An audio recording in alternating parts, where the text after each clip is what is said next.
प्रतिपक्ष ने ऐसे संवेदनशील मामले का जिक्र किया है कि सरकार को भी अपने पक्ष रखना न सिर्फ लाजमी है बल्कि हक है। और हमको बोलने का दो प्रसंग बन गया महोदय। एक तो नेता प्रतिपक्ष ने हमारा नाम भी लिया, स्वाभाविक रूप से हम लोग साथ उस वक्त थे, और दूसरा जिस विभाग से ये मामला संबंधित है, सामान्य प्रशासन विभाग से, उस समय उस विभाग को देखने की, विधानसभा के मामले में विभागीय मामलों को देखने की जिम्मेदारी भी उन्होंने मुझे अधिकृत की है। इसलिए मैं उचित समझता हूं कि सारे तथ्यों को सदन के सामने रखूं। महोदय आसन अवगत है और हम समझते हैं लगभग सदन के सभी सदस्य अवगत हैं, और सरकार को यह मानने में कोई परहेज नहीं है कि ये मामला जब जब आया है, लगभग सभी दलों ने, और लगभग भी बेकार जोड़ना है, सभी दलों ने इस मामले में एकजुटता दिखाई है, इसमें कोई दो राय नहीं है। अभी नेता प्रतिपक्ष कह रहे थे कि हम लोगों की सरकार ने इसे गिनती कराई थी। सही बात है, उन्होंने कहा है कि जिस समय गिनती हुई थी उस समय आप भी हम लोगों के साथ सरकार में थे। सरकार नीतीश कुमार की ही थी उस वक्त भी। महोदय सरकार नीतीश कुमार की ही थी और आप साथ में थे महोदय। लेकिन हम कहाँ इनकार कर रहे हैं? हमने तो आपने जो सहयोग दिया है, सारे दलों ने सहयोग, बैठे बैठे टिप्पणी मत करिए, सारे दलों ने सहयोग दिया है। सरकार को इसको मानने में कोई एतराज नहीं है, लेकिन उतना ही सत्य ये भी है कि ये विचार मौलिक रूप से मुख्यमंत्री जी का था। उन्होंने बात को आगे बढ़ाया और आप सब लोगों ने साथ दिया। हमारे बीजेपी के साथियों ने विरोध पक्ष में भी रह के साथ दिया था, आप लोगों ने भी साथ दिया विरोध में भी रह के, हम लोग के साथ सरकार में भी रह के। तो जैसे आप लोगों ने साथ दिया वैसे ही ये भी सही है कि जातीय गणना कराने का पहला फैसला जब मंत्रिपरिषद से लिया गया था वो एनडीए की हुकूमत थी, और इसलिए हम लोगों ने लिया था। और हम आपके योगदान से इनकार नहीं करते, आपने सहयोग दिया। जब ये गणना हुई थी महोदय, जब गणना हुई थी, लेकिन यह भी सत्य है कि जब ये पहला फैसला, अरे बैठिए जनाब, बैठिए आप। जब ये पहला फैसला मंत्रिमंडल से हुआ था उस समय भी हुकूमत एनडीए की थी, और जब रिपोर्ट रखा गया और आरक्षण की सीमा बढ़ाई गई वो भी एनडीए की ही सरकार के समय में हुआ। इसलिए दोनों छोर पर हमारे पुराने साथी ही हमारे साथ में थे, सहयोग आपने भी दिया था।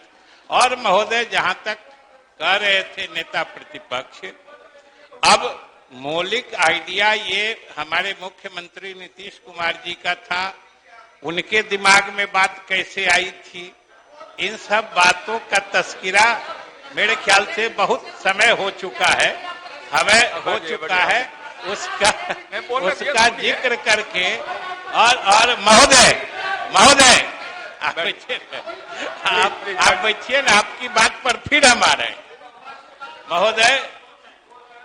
दूसरी बात है कि इन सारी बातों के होते हुए भी हम सब की राय बनी थी कि इस कानून को 9वीं अनुसूची में डाला जाए, ये हम सब की राय थी, इस राय से भी कोई अलग नहीं थी। और 9वीं अनुसूची में डालने का महोदय, अरे विषय गंभीर है, सुनिए, आप उसको मजाक में बना रहे हैं। इतनी गंभीर चर्चा हो रही है, सारा सदन इसके लिए चिंतित है, कहा जा रहा सुना करिए, समझा करिए।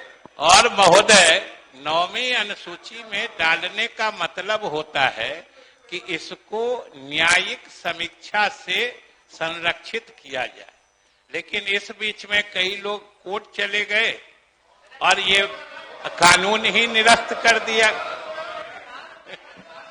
महोदय, ये कानून ही निरस्त कर दिया गया।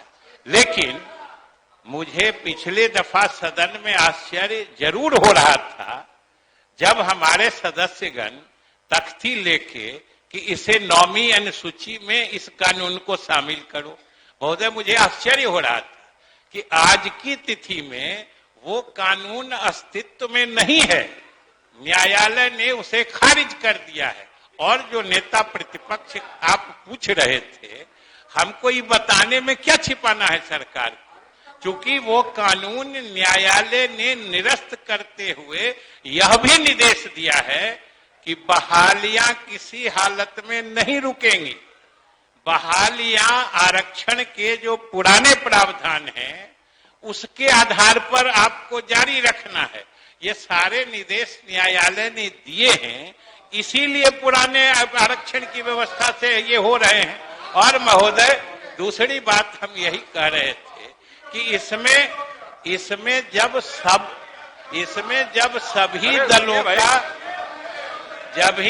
सभी दलों का सभी नेताओं का विचार एक ही जगह है, तो इसमें अनावश्यक राजनीति की तो कोई गुंजाइश नहीं है। ये तो पूरा बिहार जानता है जो किसकी अगुवाई में काम हुआ, किन किन लोगों ने समर्थन दिया, और सरकार सब लोगों को धन्यवाद देती है और सब लोगों से अपील भी करती है कि जो लोग भी जिस हैसियत से, जिस तरीके से उच्चतम न्यायालय में वहां पहुंचकर सरकार के द्वारा लागू किए गए बढ़े हुए आरक्षण सीमा को फिर से बहाल करने में जो मदद कर सकते हैं वो करें। ये होता है तो सरकार उनका भी एहसानमंद होगी। हम लोग तो खुले तौर पर महोदय चाहते हैं कि हम लोग तो जिस दिन उच्च न्यायालय ने उसे निरस्त किया उसके अगले दिन से तैयारी करके कम से कम समय में अपील दाखिल किया, और इस बीच में इंटरिम स्टे का भी हम लोगों ने महोदय रिक्वेस्ट किया, लेकिन न्यायालय ने नहीं माना है। ये भी आज आप संविधान दिवस की सब लोगों को शुभकामना दी है। हम सब संविधान से बंधे हुए हैं और न्यायालय को जो जुडिशियल रिव्यू का पावर है उसके तहत उन्होंने कर लिया है। हम लोगों ने तो 9वीं अनुसूची से लेके इस तरह के जो सामाजिक प्रगतिशील कानून होते हैं उन्हीं को सुरक्षित करने के लिए 9वीं अनुसूची की अवधारणा बनी थी। और महोदय, ये सबसे बड़ी बात है कि संविधान का पहला संशोधन भी इसी आधार पे हुआ था और एक अनुसूची बनाई गई।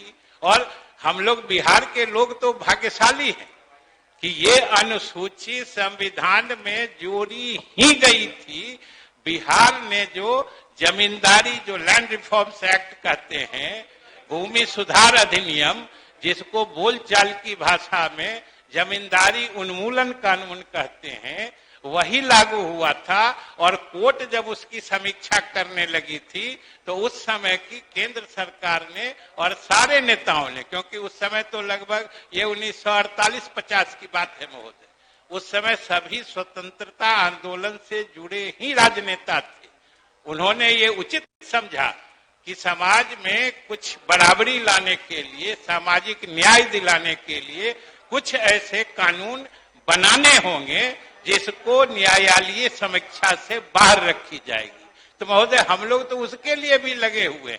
कानून एक बार सुप्रीम कोर्ट बहाल कर दे, फिर हम लोग इसको 9वीं अनुसूची में भी डलवाने का प्रयास करेंगे। इसलिए महोदय, सरकार सभी दलों के प्रति मतलब आभारी है कि सब लोगों ने इसमें मुख्यमंत्री की पहल में समर्थन दिया है।